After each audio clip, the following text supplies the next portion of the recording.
It feels pretty good. For me, it's, it just feels like where I'm supposed to be. With authority. Aloha means goodbye, Madison Bumgarner. He gone. Welcome to the most musclesome podcast in Barry Sports. This is ABC7 Sports. Without Mad Bum. With authority. It's hard for me to remain composed given the news of the day, and we just heard Madison Bumgarner, the new Arizona Diamondback. That's weird. It is weird. The photo op was weird. Just seeing him as a non-Giant is weird. But obviously Giants fans are not happy about this development. You could see it coming, the build-up. You could see the posturing. I think our anger, though, toward Mr. Farhan Zaidi is misdirected. And I will explain that as we go on. Why do you laugh? Is that what your point was? I just laugh because I think the anger level would be much higher if he went to the Dodgers, which I thought would have been far more entertaining. Now he gets to toil in obscurity in Arizona. It's like if he went to the Padres or the Mariners, that's the Diamondbacks. Come on. If he was going to leave, deep down in a part of me that I don't want people to see, I would have wanted him as a Dodger just for the drama. That's what I wanted. Because look, it was a great run. We could go down and you have all the accolades and everything, and 2014 is something that was just unbelievable, magical. Honestly, legendary. Yeah, it was. Legendary. He's all-time iconic in terms of San Francisco sports. But what I really believe, now he got 5 years and $85 million from the Arizona Diamondbacks. He had one quote, actually a couple of quotes that I thought were really interesting. He said, quote, "Winning is what the whole decision was based on," end quote.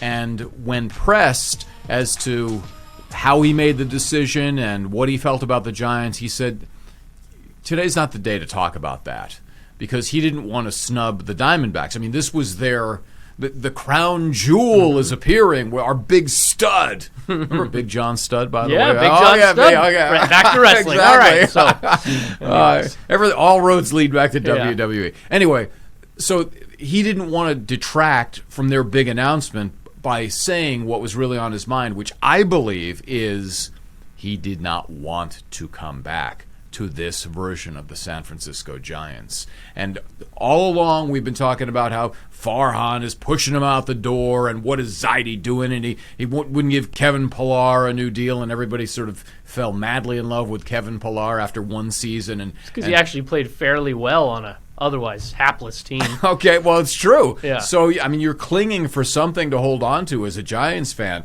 Give us the nostalgia of an icon, of a legend. Mm-hmm. And I'm not talking Pillar right now, but no.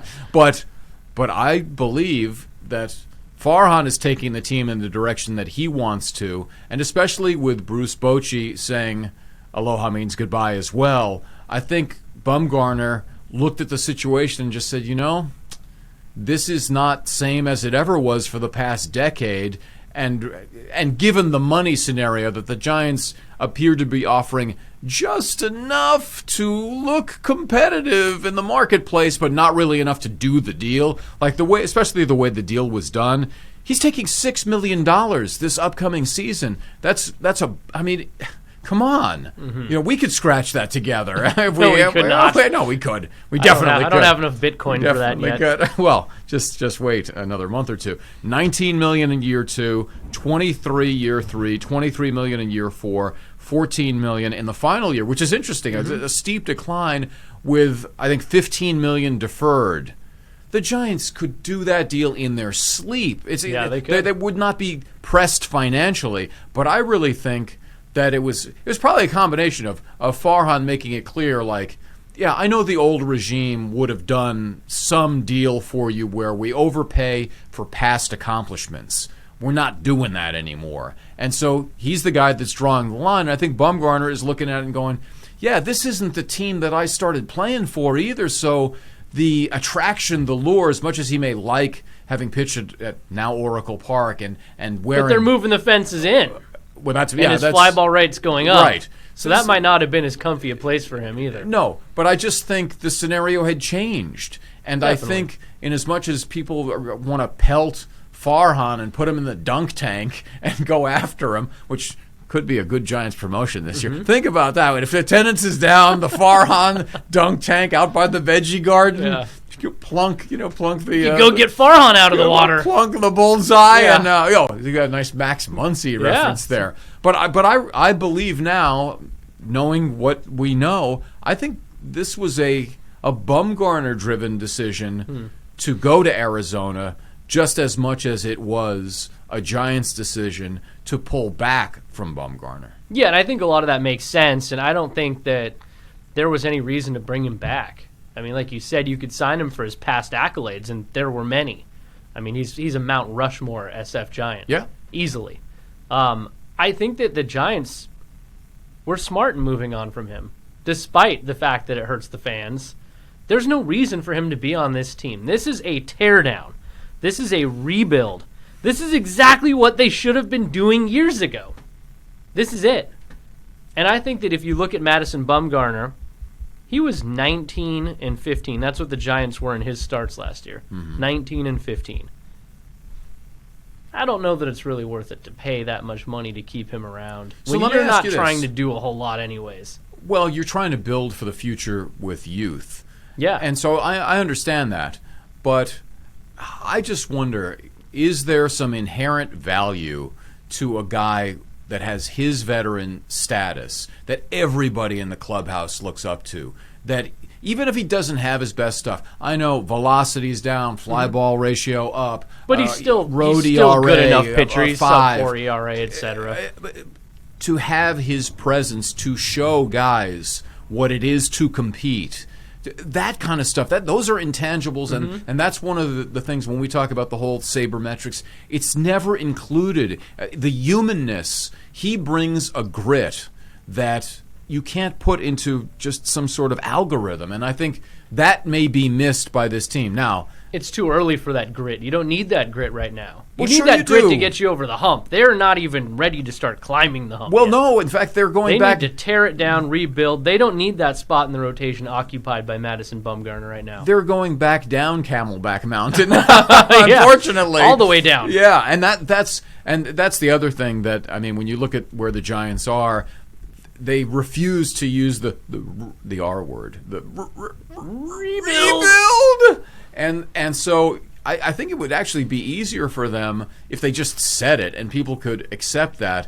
Although you worry, attendance, I mean, there's plenty of empty seats. And I wonder, I did some math and just guesswork. Okay. Is a Madison Bumgarner start, more people would turn out for that, right? Theoretically. I'm saying, just making it up. Extra 5,000 people per game. And they spend, let's say, $75 a piece, when you throw in the parking and the food and whatever, maybe it might be more than that. And if you do the math on the number of home starts, I looked at it, it was under $6 million for a season. Now, I could be way off on those numbers. It could be way less, or maybe it's up. If it's up as much as $10 million, maybe in the Lincecum days when Timmy was throwing, there was that noticeable Timmy difference. drew a crowd. I don't know that Mad Bum necessarily drew that kind of a crowd. Maybe not. Well, especially with the team playing as poorly as it has the last 3 years. You're not Wednesday night. You're not going to 18 or Oracle Park. Ooh, almost got fined there. Be careful. You're not going to Oracle Park on a Wednesday night to see Madison Bumgarner start against the San Diego Padres. I don't think you're not getting another 5,000 fans on that night just because Madison Bumgarner's on the hill. But you know what we are going to go do? We're definitely going to see Madison Bumgarner, the Diamondback, come to Oracle Park and be on the mound. If he came back as a Dodger, throw it, Buster Posey. Let's respect Mad Bum though, real quick here. I mean, this guy in the postseason was 8-3 with a 2.11 ERA, 4 wins, 0 losses, 1 save in the World Series. The money save. This guy is a big game pitcher. Yeah, he just went to a place where he may not pitch any big games. that's true. And he said winning is everything. Well, Arizona went 85-77 last year. I mean, they're okay. And they got Stephen Vogt. They shipped off Zach Greinke Yes. and still managed to finish because we thought they were going to completely tank. once they made that deal that they were giving up. They still finished 8 games over 500, Yeah. which is to their credit. But you're right. I mean, since like the Randy Johnson, Kurt Schilling days, have we seen the Arizona Diamondbacks as a factor really in any major way? I can't think of anything unless I'm missing. You're more the baseball. I mean, they're always kind of in the They're hunt. okay. But They're not there, like but they're a perennial playoff I mean, team right like now the Dodgers would have been. Yeah, I mean, the Dodgers win the division every year. Yeah. I mean, they have problems once they get into the playoffs. But that's where Madison Bumgarner would have come in. Well, I think it would have been great theater to see him. Oh, man. But The people would drama have would have been been losing their charts. minds. It would have been off the charts. It And would then have that's just us wanting to see punishment. That's just us wanting to see storylines. That would have been incredible. Now, I think with Madison Bumgarner, you got to look at the way that he, I'm going to say, carries himself on the mound, the way that he is out there on the mound. He's like a guy that you can trust completely in a wild card playoff game. He's a guy you can trust completely in a World Series game. Yeah. I just would love to see him on a team that's going to be in those situations. Well, That's all. That's all I'm saying. What's interesting is that not only did the Giants not want to pony up year 5 of his contract, apparently nobody else in baseball did either. Now, No. he did indicate at the news conference that he left some money on the table. Yeah. So maybe there was another team that did, bid higher. I don't know who that would be. I'm almost certain that it wasn't another team in the division because he probably would have gone for that. Mm-hmm. But maybe it was an American League team. Who knows? Maybe it was East Coast. It was just someplace he didn't want to be. But it's interesting that Arizona pencils him, and he's their best pitcher right now. And that they said openly when free agency started, Madison Bumgarner was not on their radar at all. They were not thinking about him as, we got to, The price came down enough then. Exactly. Interesting. And so the rest of baseball perceives Madison Bumgarner as this legend from the past. Mm-hmm. 2014 Bumgarner, if he was on the market right now, oh my God. Astronomical. But he's only 30. I know, but he's it's not as old as people think he is. Well, he's just been around a long And time. the one thing that I think is interesting in all of this was, remember, when the Giants thought they had a chance a little bit last year at that second wild card spot, they chose not to trade him. Right. And at the time we talked about it, and I thought, well, maybe if you intend to bring him back, you don't trade him. You keep him, you maybe sort of go for it, and then you're going to bring him back. But they clearly had no desire to bring him back, so I don't see why they didn't trade him. Well, that tells you that they didn't get the offers. Is there a plan here? Well, they didn't get the offers that they anticipated, so they'll take their compensatory draft pick and move on. Yeah. And so, you'd have to assume, a couple ways to look at this. Maybe Farhan was saying, look, I don't want to cut the legs out from underneath Bruce Bochy when we're trying to get to in his 74. final season. Maybe we get some magic here. One last magical run. I mean, maybe it was Torture. more commitment to Boch that led to that decision. Like, I don't want to be the guy that has him come up one win short of 2000, and I shipped, and I basically gutted the team by making all these deals and not getting great prospects in return. I mean, if they were offered a guy who was major league ready, stud on paper, you'd have to think they would have pulled the trigger. What this tells you is that they didn't. And nobody else, it wasn't like, okay, Mad Bum's available in free agency, line starts here, everybody's formed, they're all queuing up, everybody's in line, Yankees, Dodgers, they can't wait to spend money. No. So I think the rest of baseball looks at him the way Farhan looked at him. And Arizona sees more value in what he could bring to a franchise that's in need of a guy like that. Again, a franchise that needs to get over the hump. They're building. They need to get over the hump. They need a Madison Bumgarner. The Giants did not need that. I'm still bummed, though. You know what? As a person that rooted for the team in the East Bay his whole life, I'm numb to this stuff. Completely immune. Well, because all of your stars... Everyone's gone. They all Everybody leave. gets dealt They away. come, they go, they get great, they go somewhere else. This is nothing for me. Yeah. Well, you've lived it so many times. It happens. Yeah. It's part of the process. Yeah. You've been beaten down so many times. We were talking about a segment that we've done on a lot of the podcasts, Tell Me a Story. Mm-hmm. So you just reminded me of a story. I'll just dive into it real quick Just right go now. for it, yeah. So I don't know how many years this was.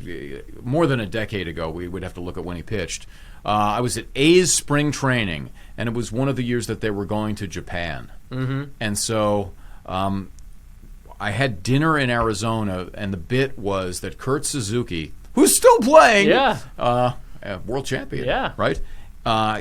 He was going to teach Houston Street about sushi because they were going to Japan. And so basically the whole bit was set up to run up a $200 dinner bill at a great sushi restaurant in Scottsdale. Which you were not going to pay. No, the company paid for that. But, after a while, after we finished shooting everything, and then we were just hanging around and talking. And at the time, Houston Street was up and coming, and he was a notch below the ace, out of the bullpen, the closer that he was going to be. But you could see he was right. He was almost there. And he said at the time, we all know in this organization, the A's organization, this is a short-term thing.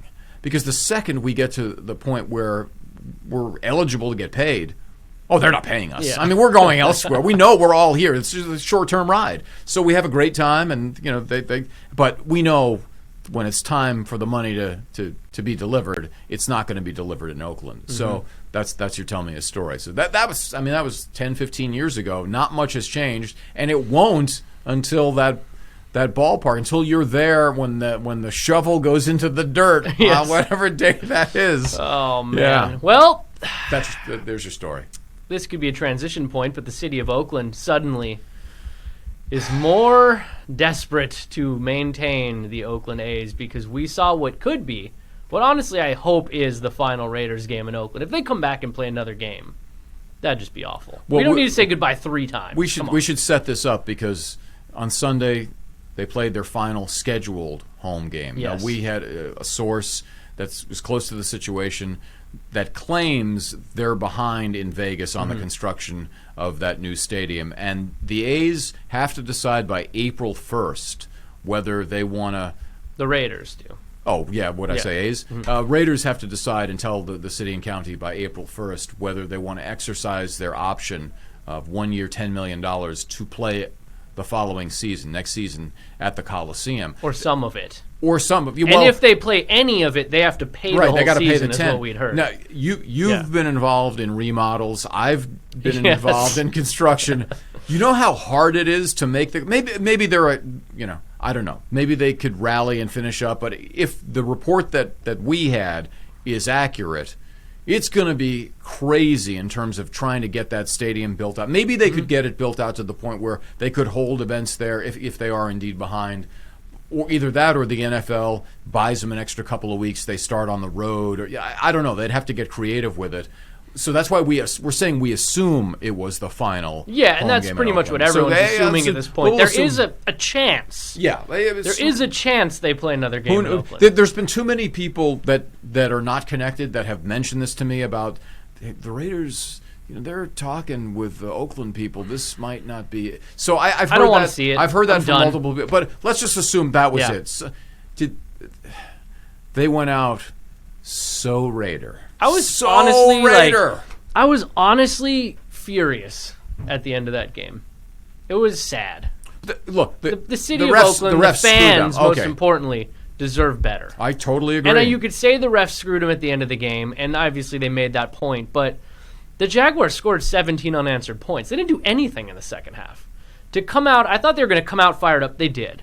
I thought they were going to win that game. The Jaguars were a lifeless team playing for nothing. And to then buckle in the second half and lose in the way they did. They missed 2 field goals. They got a second chance at it at the end. Yeah. Ah, man. I mean, that was just disgusting.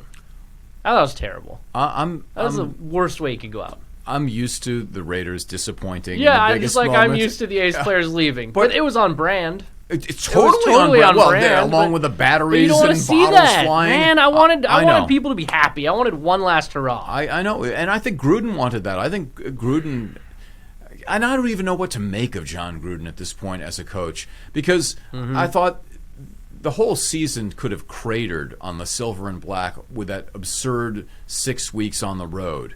They came through that. They survived that gauntlet, and they're 6-4, and we're thinking, could they possibly make the playoffs? Not to mention, they survived that hell stretch, and they had no game. They had one game against a winning team from that point on, and they failed. And it's like they let down completely.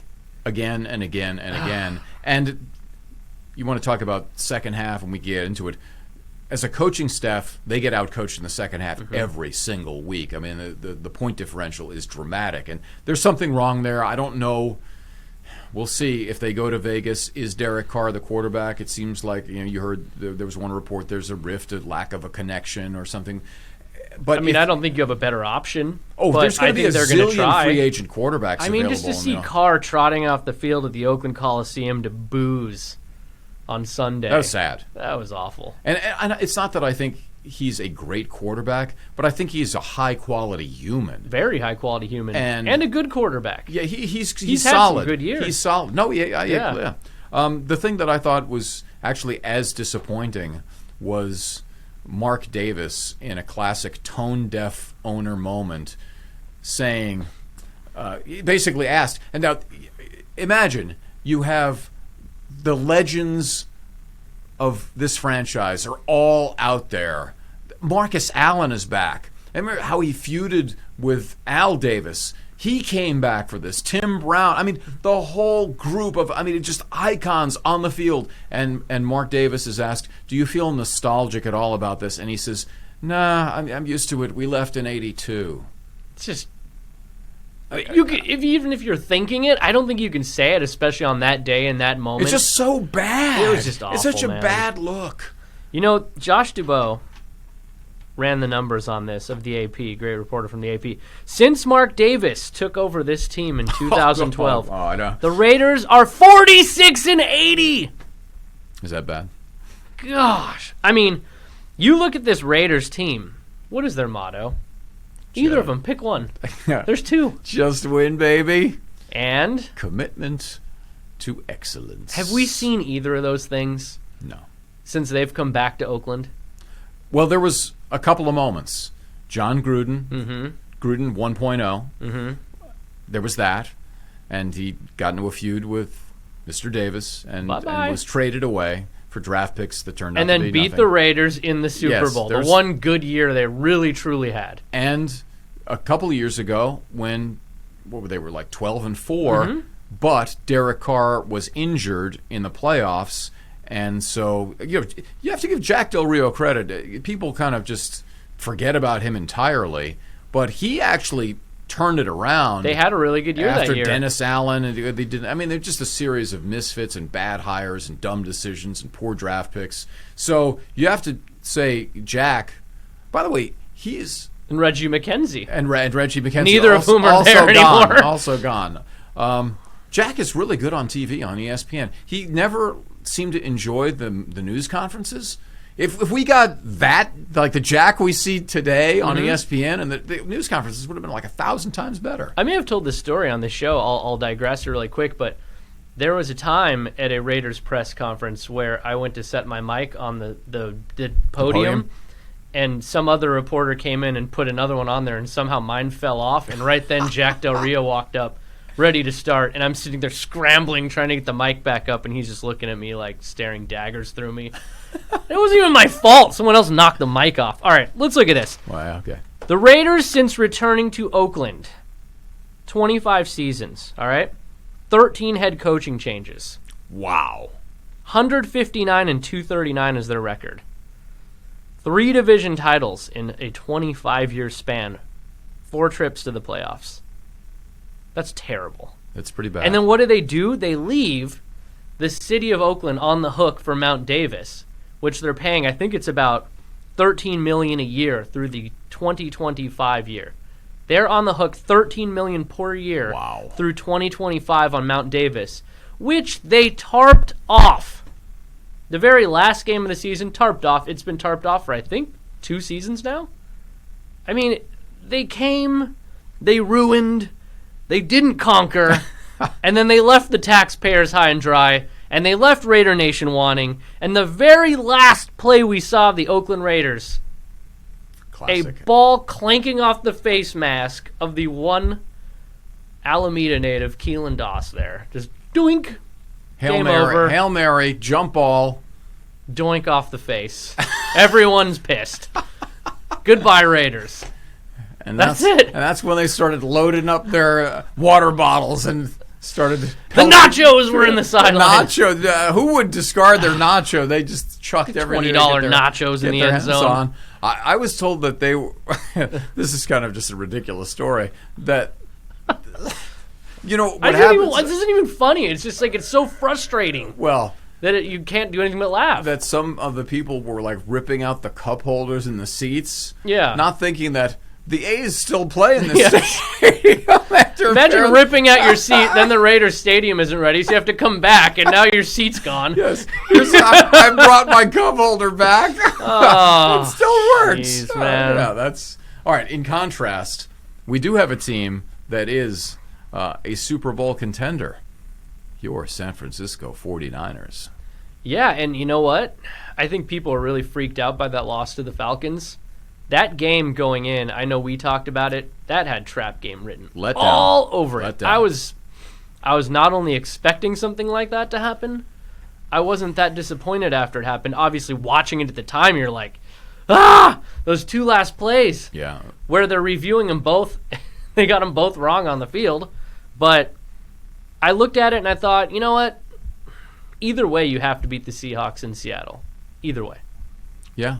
Yeah. I mean, that's what it ultimately comes down to. You would have had more wiggle room because now you got to win this game against the Rams. And I have to say, watching the Seahawks, Russell Wilson, man. Lamar Jackson is going to win the MVP. Mm-hmm.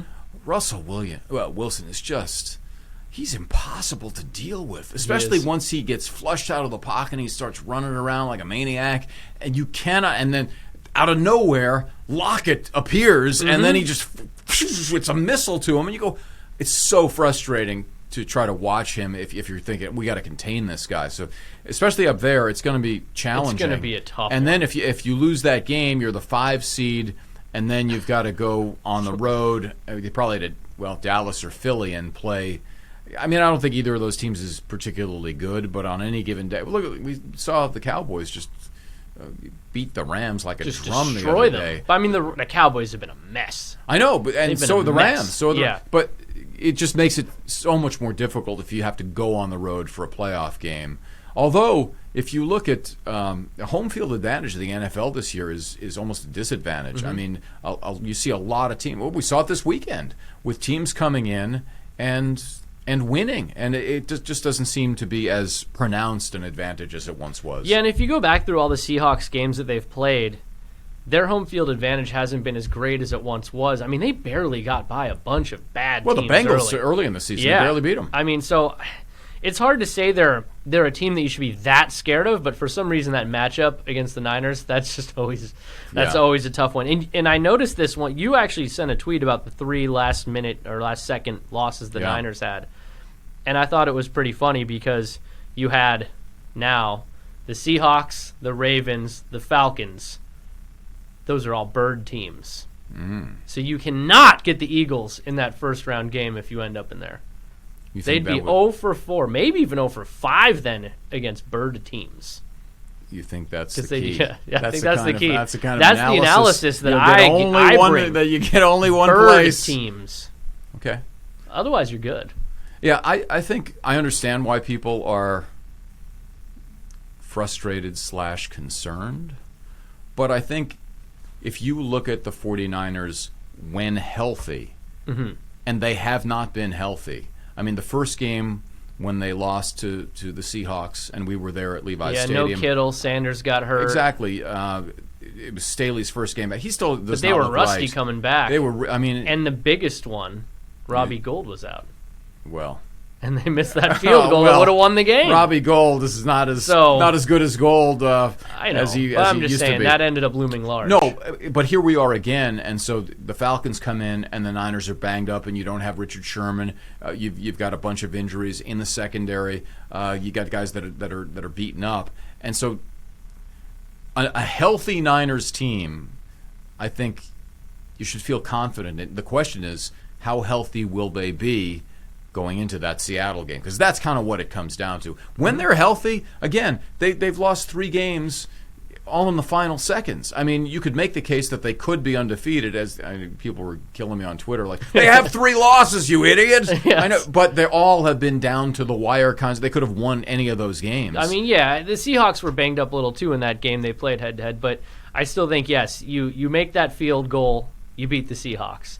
That game against the Ravens in Baltimore in the rain, right? I mean, they lost that game on a last-second field goal. That was a win to me. The second they lost that game, I was like, I'm guaranteeing victory against the Saints. Wasn't as easy as I thought it would be, but they did win. So I think that the 49ers, I mean, the way their defense is playing, the way they can get it going on offense when they need to, especially with Kyle Shanahan's play calling and everything, right? I don't see a team that's really, truly better than them, top to bottom. But whether or not you're going to get that Niners team with the health, right? I mean, no one's truly healthy at this point, but I don't really fear anybody if I'm the 49ers. No, I'd like to see Richard Sherman out there and the he's hamstring. Not missing that Seahawks the hamstring. game. I know, but you also have to be able to run. Yeah. So that's a big part of it. I want to see everybody. Emmanuel Sanders, no wincing when he gets hit because of the ribs, and so on and so forth. We go down the list. Like you mentioned, everybody's got some injuries at this point. We're towards the end of the year, but that game is going to be epic. Yeah. And we'll see if the Niners, what their fate is. Either way, it's going to be compelling. I mean, fascinating to watch. And I think people should feel pretty good if the Niners are close to full strength. They are extremely difficult to beat. You know how good this season's really been? If we want to just take a step back, put this in perspective. Coming into this year, I don't think anyone was talking playoffs. And this season has been so good that on the day they clinched the playoffs, nobody gave a crap. Well, nobody cared. Because the bar was set so much higher. Because they've raised it, though. They've raised that bar so high that they clinched a playoff berth, and everyone's like, they lost to the Falcons. Right. It's like, they clinched a play. If you told me that they were going to clinch a playoff berth coming into this season, I wouldn't have believed it. Well, Vegas thought they were going to be 8-8. We thought they'd be less than that. We had them a little lower. Yeah, and so we'll see. D Ford, is he able to come back? DJ Jones being out for the year kills me. That guy's been a monster. That's a problem. He is just a mass. He's in big, the middle. and he can move. Yeah. I mean, in that first Seattle game, he made an impact. I mean, he was in the backfield. But he also got hurt in that game. I know, and that's what I'm saying. Again, it comes down to health, and we know he's not going to be back. But they've got to be able to get pressure from the edges. And even Bosa was saying the other day he felt he was so close so many times, but couldn't get the sack against Matty Ice in that Falcons game. So we'll see. You got the Rams, then you got the Seahawks, and we'll see whether we're booking airline tickets or whether it's a drive down to Levi's Stadium. If we could just drive to Levi's Stadium for all those playoff games, and cheaper, a lot cheaper. Yeah, that's for sure. I think that about wraps it. That'll be a wrap. Yeah, I mean, this is kind of a lot of sad reflection. The loss of Mad Bum, the loss of the Oakland Raiders, the 49ers loss against the Falcons. It's kind of a downer pod. Wow. It's kind of a downer pod. It's like we need that Sarah McLachlan song. We can't afford it though. Well, what's the title of that song? What's that song about? Like, I will remember you. I can sing it. That's free, right? Or if I sing more than like 10 seconds, 5 seconds we have to pay. 5 seconds. Okay, I think I was about 3 seconds. Yeah, all right. Don't even risk it. Let's wrap it up before we get fined. Yeah, because the sponsorship money hasn't rolled in yet. Boom, right there. Yeah, it's just the logo is sitting and waiting to be added. Yeah, could go up top. How can people get this fine product? Well, if you're watching us right now, you can also listen in the car. We're great on commute hours. On iTunes, we're SoundCloud, at our best during Spotify. A commute. We're at our best when you're held captive for like maybe an hour. Yes. We're great at that. Yeah. If you're listening but not watching, you can also watch on YouTube, but don't do that while you're driving. You can push play on the YouTube and then just set your phone down. And just listen. And just listen. That way. Yeah, that's how you do it. Or abc7news.com/withauthority. With authority. All right. Bye, Mad Bum. We miss you. See you soon. Peace out.